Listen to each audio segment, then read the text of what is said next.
Hablar de la pobreza como una escasez de bienes necesarios para el desarrollo del individuo nos permite de alguna manera fijarnos en que no todos los bienes son igualmente necesarios en todas las etapas del desarrollo de la persona.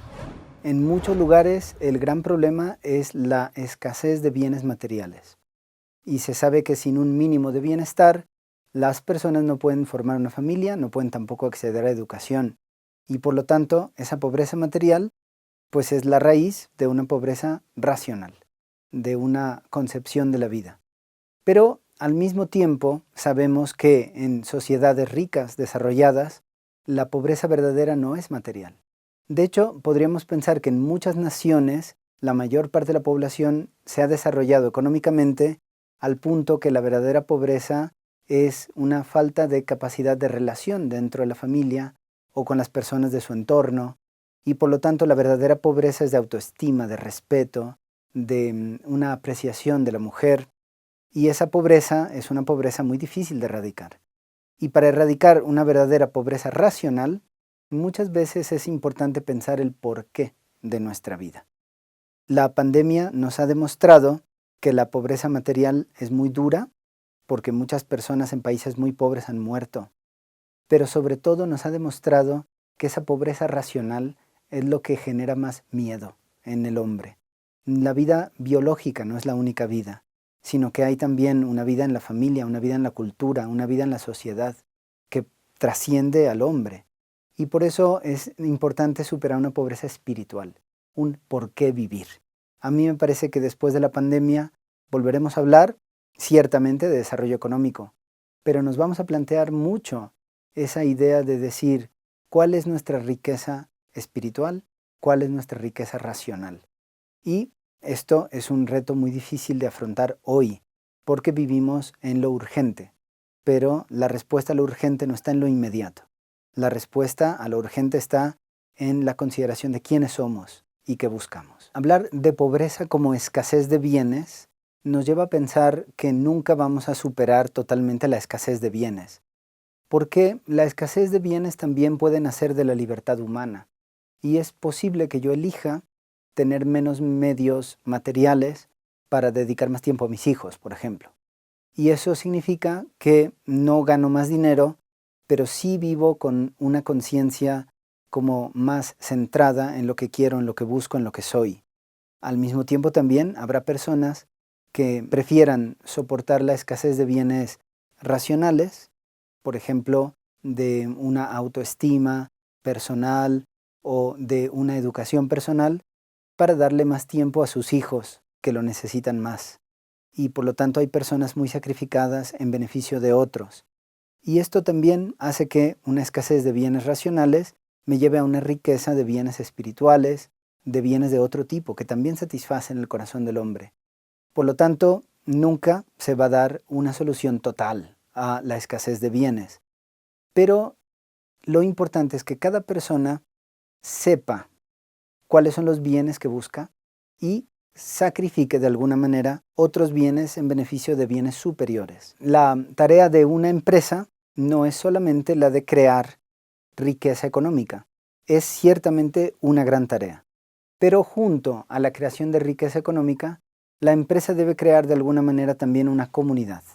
Y para crear una comunidad es importante saber que dentro de la empresa debe haber un mecanismo para que el error de cada persona no sea definitivo.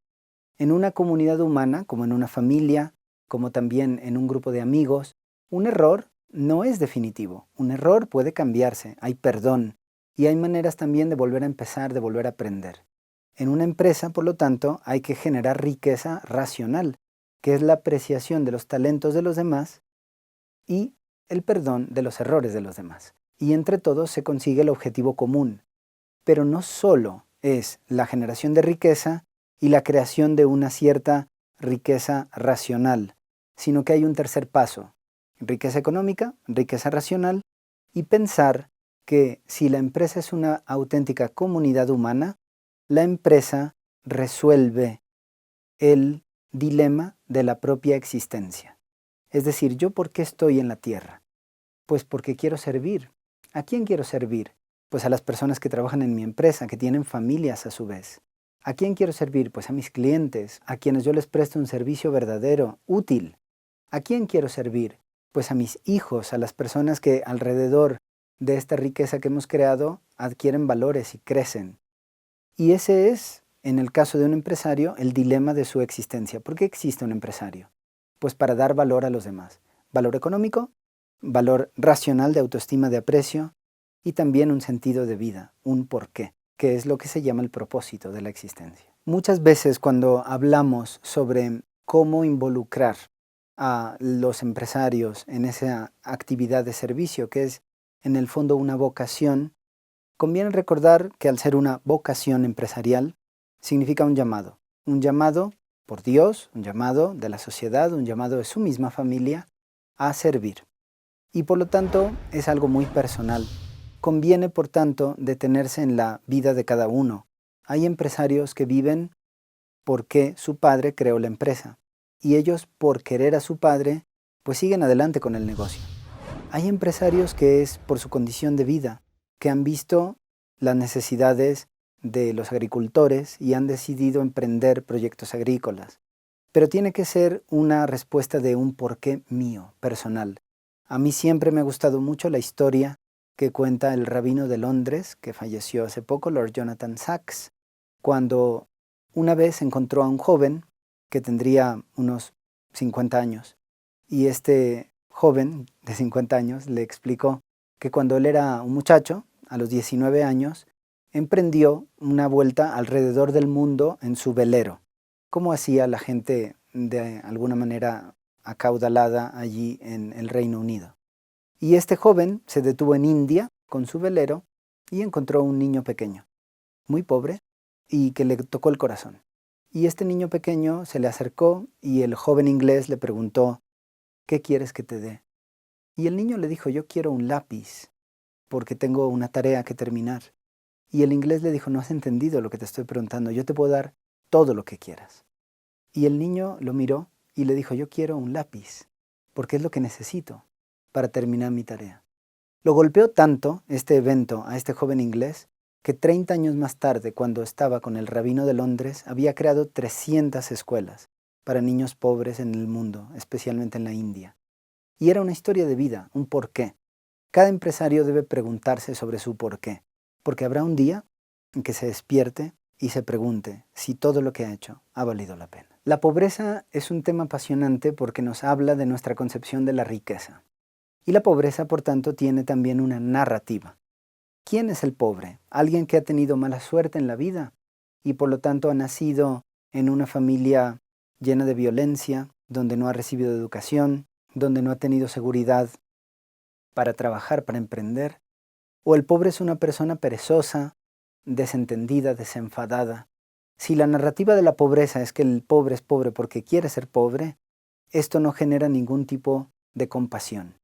Si en cambio la narrativa de la pobreza es que el pobre es pobre porque ha tenido muy mala suerte, entonces tengo compasión, es decir, yo deseo ir con la persona pobre para que supere su pobreza. Y no es solamente una pobreza material, sobre todo es una pobreza racional, de concepción de tu propia vida. Y es una pobreza espiritual, de muchas personas que no tienen un horizonte de vida donde digan, todo lo que estoy haciendo tendrá un eco en la eternidad. Seguirá en mis hijos, seguirá en mis nietos, seguirá en la sociedad que estoy dejando atrás. Por lo tanto, la narrativa de la pobreza es muy importante enfocarla bien y darnos cuenta de que muchos pobres son pobres no porque quieran ser pobres, sino porque no han tenido opciones distintas. Al interno de cada empresa hay pobres, materialmente, racionalmente, espiritualmente, y quien tiene la capacidad de multiplicar el bien común, es decir, la riqueza de uno de estos tres tipos, pues tiene también la responsabilidad de invitar a las personas a pensar en el porqué de su vida, a pensar en el con quién pueden salir de esa situación de la pobreza y también a pensar en cómo ayudar a aquellos que tienen más necesidad material, que es una realidad, sobre todo en un país como el nuestro. La iglesia es un punto de encuentro. La manera en que la iglesia contribuye a superar las tres pobrezas es porque pone a las personas en una condición de conocerse y de tratarse. Y esto es esencialmente lo que dice el Papa Francisco. Cuando des limosna, no solo tires la moneda, sino que mira a los ojos de la persona, toca su mano, encuentra a alguien.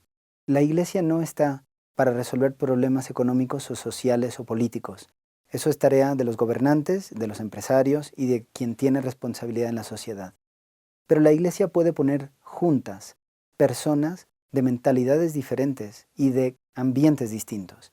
Y eso permite una interacción que crea una dinámica de riqueza en los tres sentidos. Al principio yo pensaba que el objetivo más claro del libro sería el de volvernos a plantear qué pensamos nosotros que es la pobreza.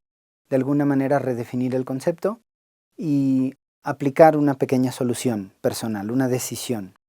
Y un amigo mío, profesor, que leyó el libro, me dijo que era muy ambiciosa esa intención del libro y que bastaría con que cada persona se volviera a plantear qué hago yo hoy por los demás.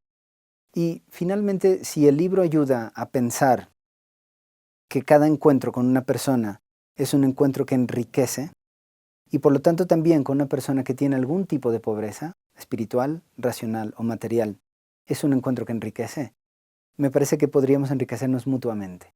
Saber que cada encuentro con otro es de alguna manera el único, el último, me permitiría valorar más a los demás. Y sobre todo pensar que al final, si en la sociedad vivimos para servir y para entender que cada persona con la que me encuentro es alguien que me puede dar algo y a quien puedo dar algo, entonces la sociedad constantemente subiría en sus aspiraciones. Cuando vivimos en una sociedad que aspira sobre todo a bienes materiales, es una sociedad materialista. La sociedad, por tanto, debe aspirar a bienes más altos, racionales, a la paz, a la seguridad, al servicio a los demás y a bienes espirituales, a la entrega de este mundo que hemos recibido materialmente, porque nadie ha inventado la electricidad de los que vivimos hoy, pero todos la utilizamos, y a entregar un mundo que tenga aspiraciones más altas.